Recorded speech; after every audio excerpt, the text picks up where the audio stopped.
Cartesian products, an overview.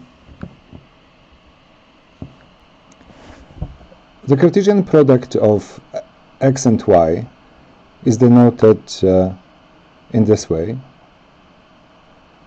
and it is the set of ordered pairs little x, little y, where little x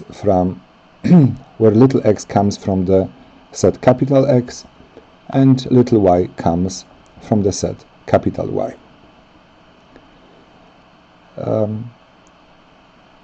Based on this definition, let us notice the following property. Z is a member of the Cartesian product x times y if and only if there exist little x in X and little y in capital Y such that Z is the ordered pair with components little x, little y.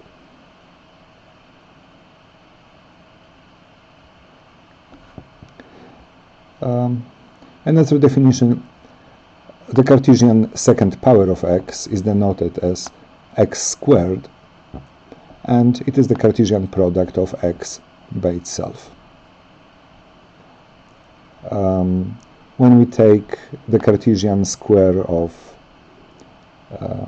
the set of real numbers, the resulting Cartesian product is known as the Cartesian plane.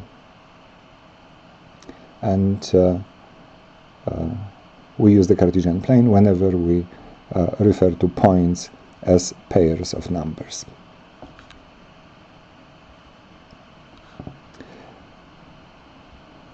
The Cartesian product x times y can be graphed or visualized in two typical ways. If x and y are sets of real numbers, then we can graph the Cartesian product on the Cartesian plane, and you will see such graphs in a moment. Another case is that when the sets x and y are finite, and we'll be constructing in such cases so-called discrete Cartesian diagrams. The two classes of visualizations are not disjoint. There are cases when we are dealing with finite sets of real numbers, and Cartesian products can be then visualized in either way. So here's our first example. Let us consider the segment 4 to 5. This includes the endpoints, and another segment from 1 to 3, also including the endpoints. The Cartesian product contains all pairs where the first component is between 4 and 5, and the second component is between 1 and 3. Such pairs represent points belonging to this rectangle.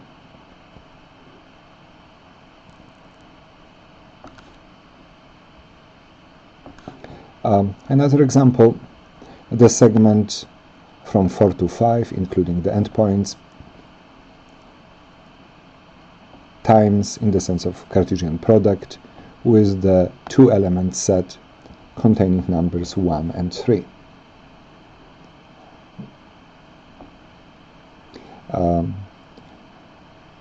The Cartesian product consists of points belonging to two segments.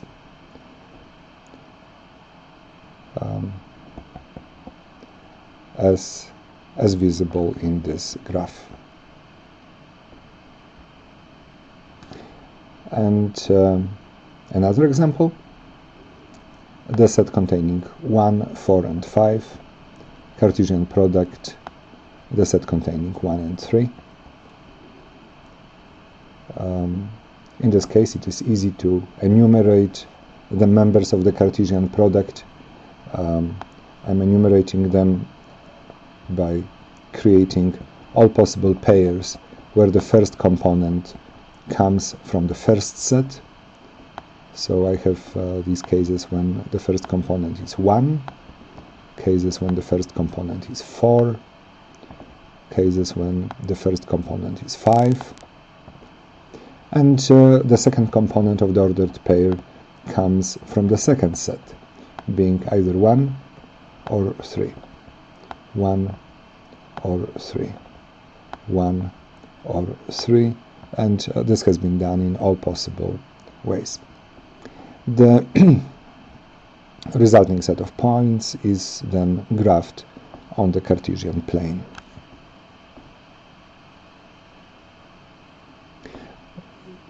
The same Cartesian product can be shown in so-called discrete Cartesian diagram. In this case, we do not introduce the coordinate system for the Cartesian plane. We just mark the 6 pairs of the Cartesian product as dots. We show their first coordinates and their second coordinates, and this kind of visualization is known as the discrete Cartesian diagram. Let us compare this with the previous visualization.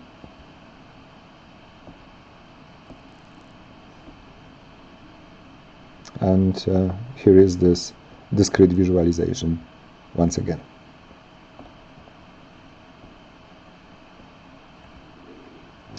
Some exercises. If X has m members and Y has n members, how many members are there in the Cartesian product X times Y? What is the Cartesian product X times the empty set? Disprove. For any xy, x times y equals y times x. Disprove.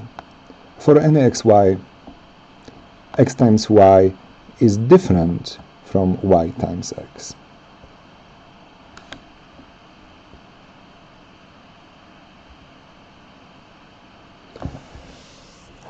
This proposition states the distributivity of the Cartesian product with respect to the union. X times y union z is equal to x times y union x times z.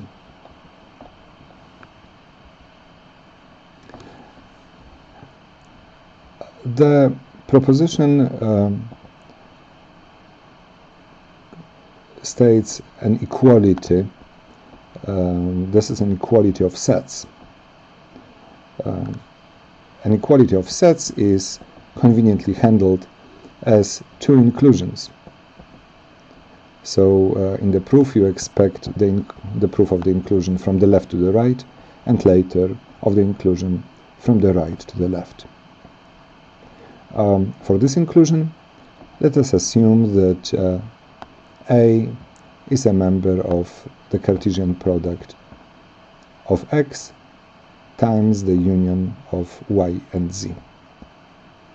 The goal is to show that A is a member of the union of these Cartesian products.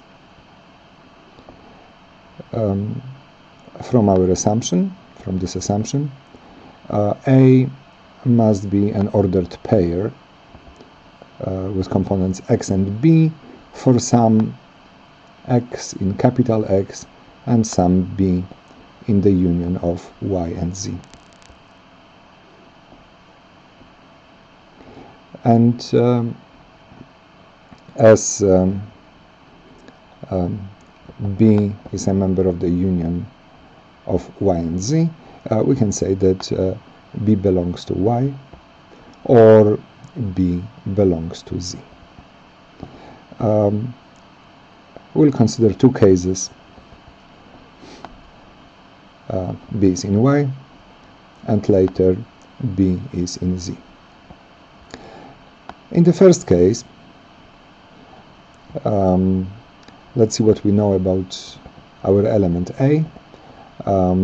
It is of the form ordered pair XB, with X being in capital X and with B being in Y. This is precisely the assumption of the current case.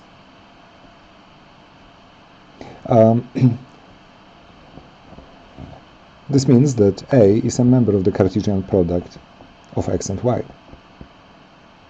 And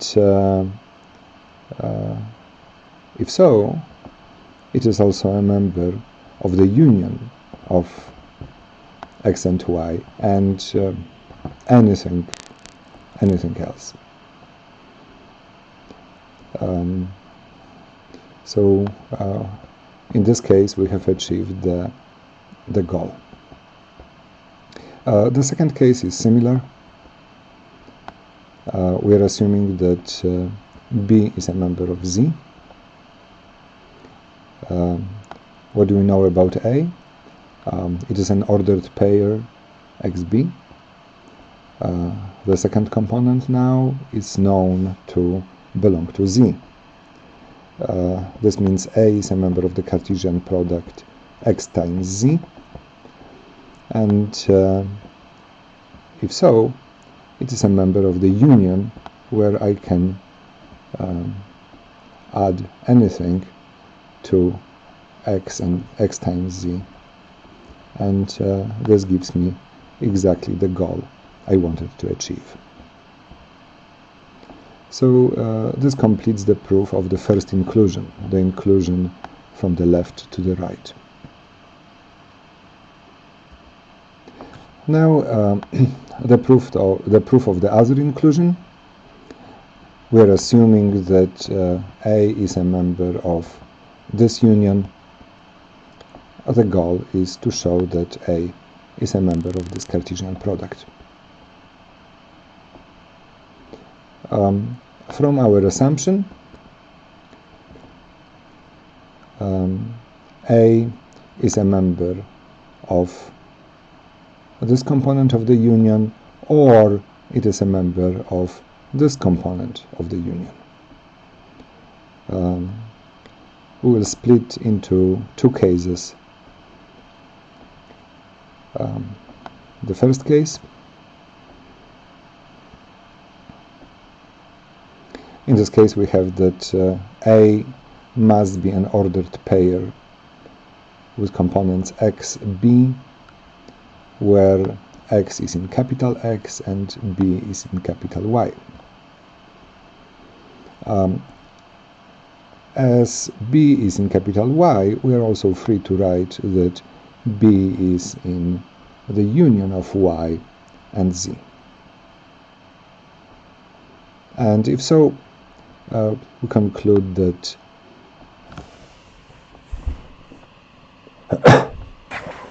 that A is a member of the Cartesian product X times Y union Z. This is our goal. In the second case, we are dealing with a similar situation, but now C is a member of Z.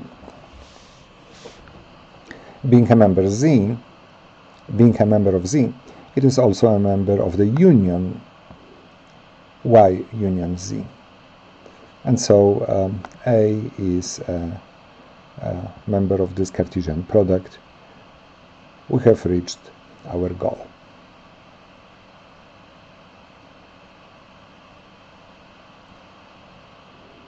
I would like to encourage you to try to write this proof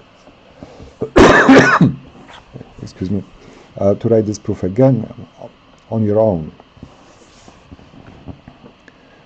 And once you do that, you will be ready to solve similar problems.